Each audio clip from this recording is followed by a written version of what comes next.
warahmatullahi wabarakatuh. Bismillah, alhamdulillah, wassalatu wassalamu ala rasulillah, la hawla wa la quwwata illa billah, amma ba'd.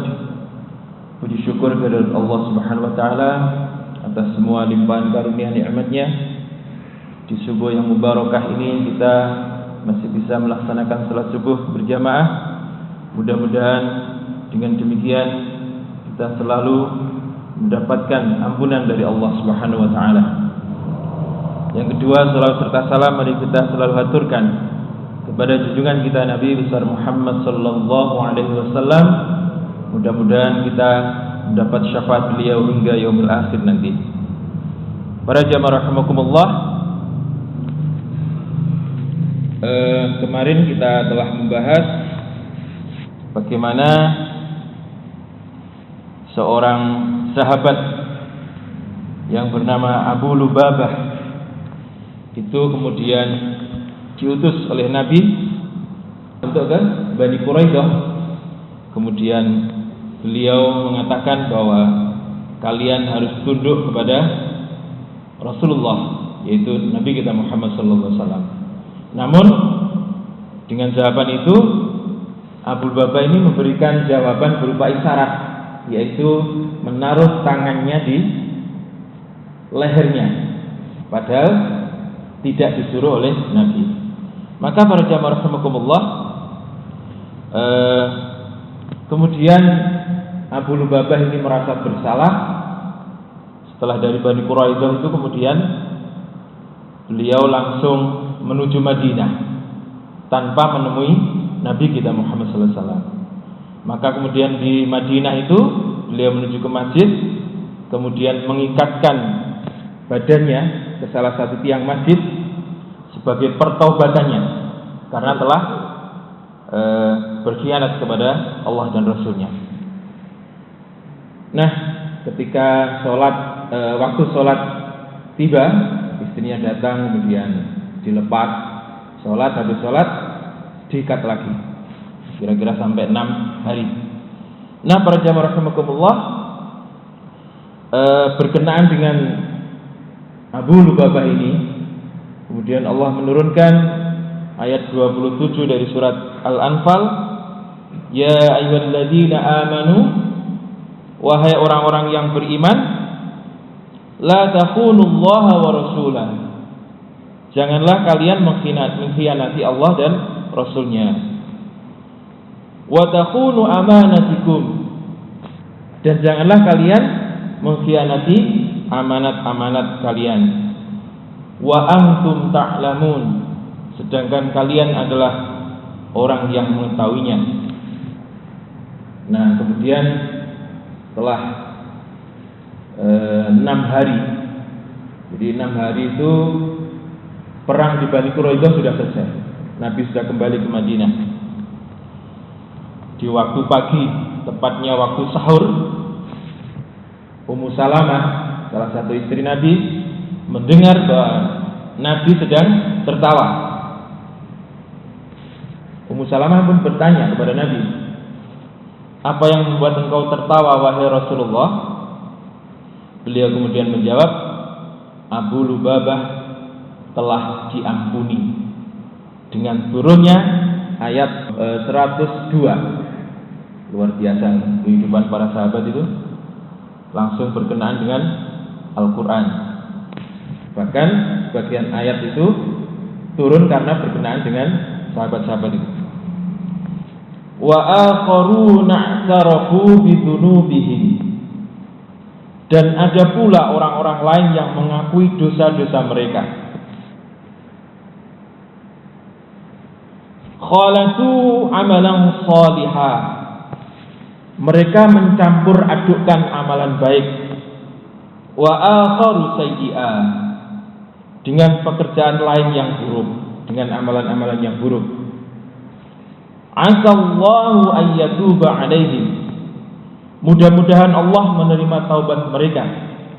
Innallaha ghafurur rahim, sesungguhnya Allah Maha Pengasih lagi Maha Penyayang. Inilah ayat yang turun berkenaan dengan pertaubatan daripada Sinten Abu Lubabah. Sinten? Abu Lubabah. Luar biasa ya. Sekali lagi, kehidupan sahabat itu berkenaan dengan ayat-ayat Quran yang turun. Ketika ada permasalahan ini kemudian turun ayat Al-Quran. Nah, para jamaah rahimakumullah, kemudian Ummu Salamah bertanya kepada Nabi, "Wahai Rasulullah, bolehkah saya menyampaikan kabar gembira ini kepada Abu Lubabah?" Jawab Nabi, "Tentu saja boleh jika engkau mau." Kemudian Ummu Salamah segera menemui Abu Lubabah dan mengatakan, "Wahai Abu Lubabah, bergembiralah engkau, Allah telah memberikan ampunan padamu." Maka para sahabat yang berada di masjid pada waktu itu kemudian segera berdiri untuk melepaskan Abu Lubabah.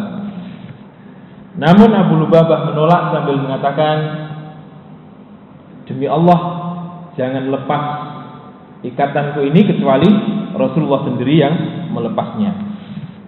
Itu yang dikatakan oleh Abu Lubabah.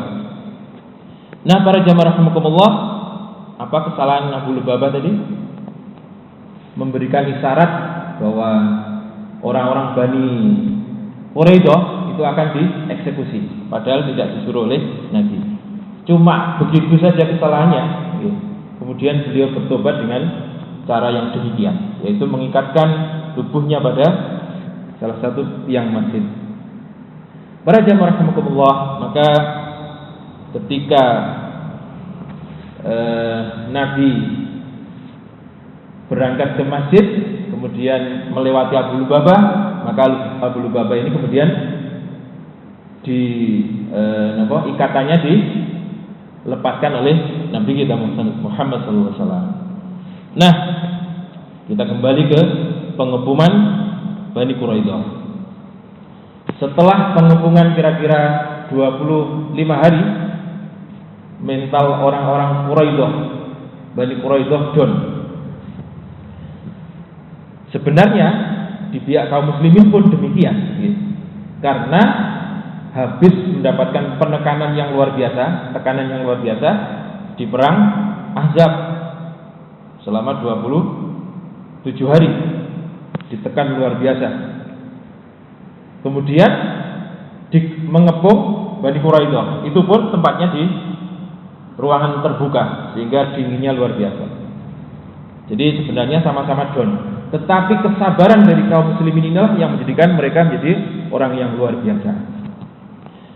Nah, para jamaah rahimakumullah, di puncak kesabaran itulah kemudian Sayyidina Ali dan Zubair bin Awam kemudian muncul, kemudian berteriak, "Wahai pasukan muslimin, demi Allah aku siap merasakan apa yang telah dirasakan oleh pamanku Hamzah di perang Uhud. Aku siap mati untuk membuka benteng mereka." Jadi Sayyidina Ali sudah menawarkan diri untuk menjadi martir, karena kalau membuka benteng itu satu orang itu ya taruhannya ya mesti mati. Maka itulah yang dikatakan Sayyidina Ali. Berarti kaum muslimin sudah siap-siap untuk menyerang. Sudah tidak sabar. Sudah 25 hari. Teriakan inilah ternyata yang membuat dampak bagi Bani Quraidah, membuat dampak yang signifikan. Mereka kemudian menyerah karena takut diserang dan tunduk kepada kaum muslimin. Kemudian Bani Quraidah segera menghubungi sahabat-sahabat mereka, yaitu dari suku Aus, untuk menyampaikan kepada Nabi supaya bisa berbuat baik. Kalau bisa, yang memutuskan perkara ini adalah bukan Nabi.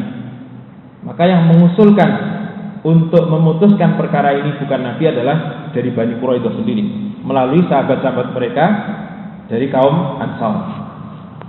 Nah, para jamaah rahimakumullah, karena mereka takut ya, karena sudah dapat bocoran dari Abu Lubabah, bocoran yaitu mereka akan dieksekusi.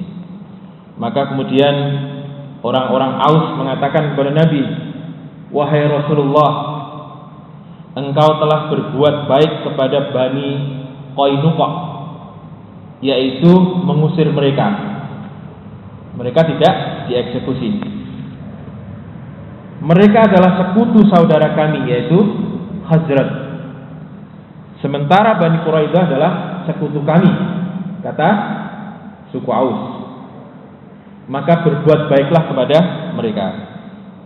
Dengan kata lain, kalau Bani Qainuqa itu diusir, ya kalau bisa Bani Quraidah ini juga diusir saja, jangan sampai dieksekusi. Kira-kira ngoten. Nah, para jamaah rahimakumullah, kemudian Nabi mengatakan, apakah kalian ridho jika yang membuat keputusan adalah salah seorang di antara kalian? Kami ridho wahai Rasulullah, kata suku Aus. Kalau begitu, aku serahkan urusan ini kepada Sa'ad bin Mu'adz. Sa'ad bin Mu'adz ini adalah pemimpin daripada suku Aus. Nah, pada waktu itu Sa'ad bin Mu'adz masih di Madinah. Sebab apa? Sebab tangannya terluka ketika perang Ahzab. Darahnya masih merebet. Maka kemudian Sa'ad bin Mu'adz ini kemudian berangkat sambil ditandu. Maka ketika berangkat itu orang-orang yang berjalan di sampingnya mengatakan, wahai Sa'ad, berbuat baiklah kepada orang-orang Bani Quraidah, sebab dia adalah sekutumu, kata orang-orang yang di sampingnya. Nah, Sa'ad bin Mu'adz ini diam saja.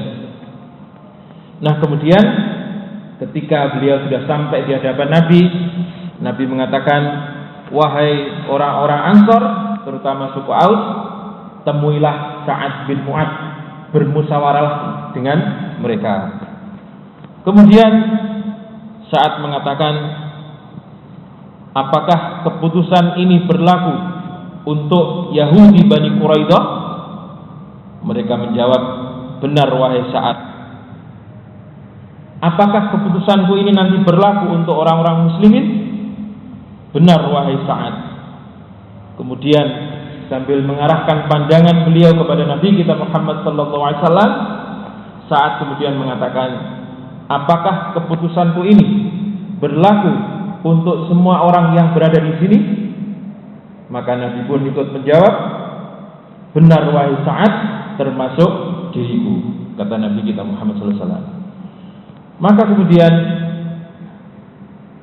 Sa'ad mengatakan,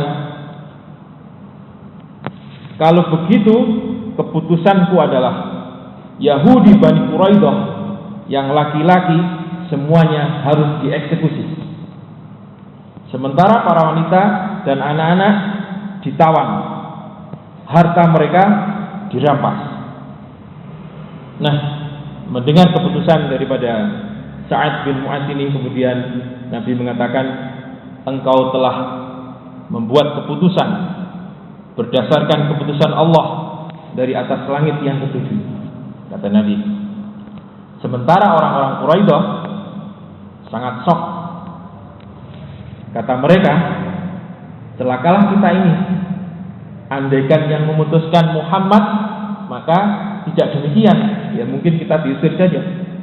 Sebab merekalah yang meminta Sa'ad bin Mu'adz untuk menjadi hakim atau yang memutuskan perkara tersebut.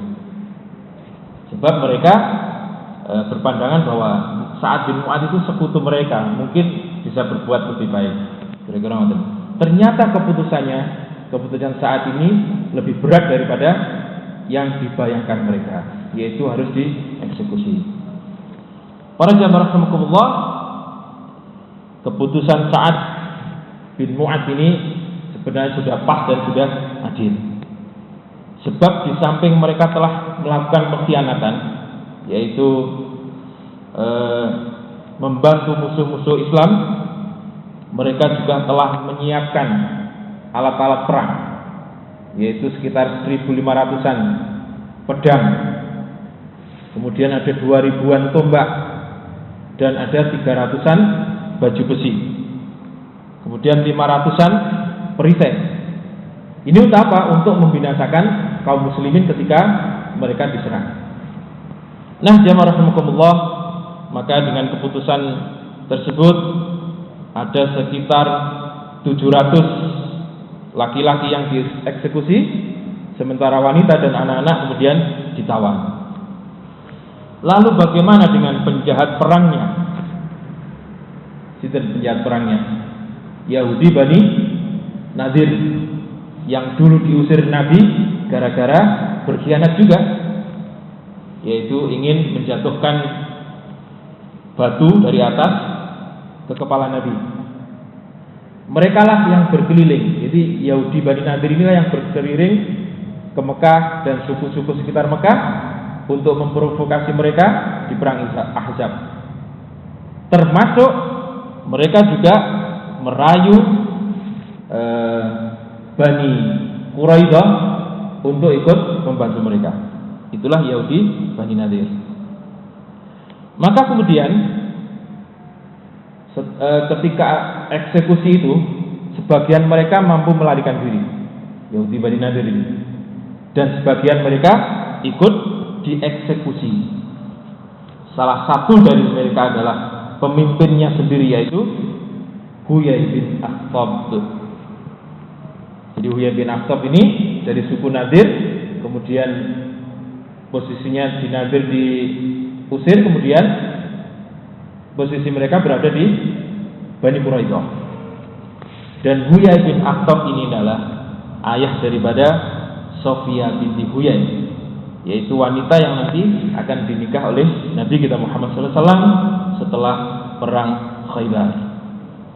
Para jamaah rahimakumullah, masih ingatkah doa Sa'ad bin Mu'adz ketika terluka di perang Ahzab, saat mengatakan, wahai Allah, janganlah matikan aku sebelum urusanku dengan Bani Quraidah selesai. Maka setelah urusan ini selesai, yaitu saat menjadi hakimnya, hamba Allah ini kemudian diwafatkan oleh Allah berkat doanya. Bersebab luka di perang Ahzab yang tidak sembuh-sembuh. Jadi selama kena panah itu darahnya terus merembes. Itulah kemudian yang menyebabkan wafatnya Sayyidina Sa'ad bin Mu'adz. Kemudian ketika beliau telah wafat, Nabi bersabda, arsy Allah yang Maha Pemurah bergunjang karena wafatnya Sa'ad bin Mu'adz. Begitulah akhir daripada seorang pemimpin suku Aus. Lalu kemudian kisah-kisah seperti apa lagi setelah ini akan kita bahas pada pertemuan yang akan datang. Demikian, kurang lebih mohon maaf. Mudah-mudahan manfaat. Wassalamualaikum warahmatullahi wabarakatuh.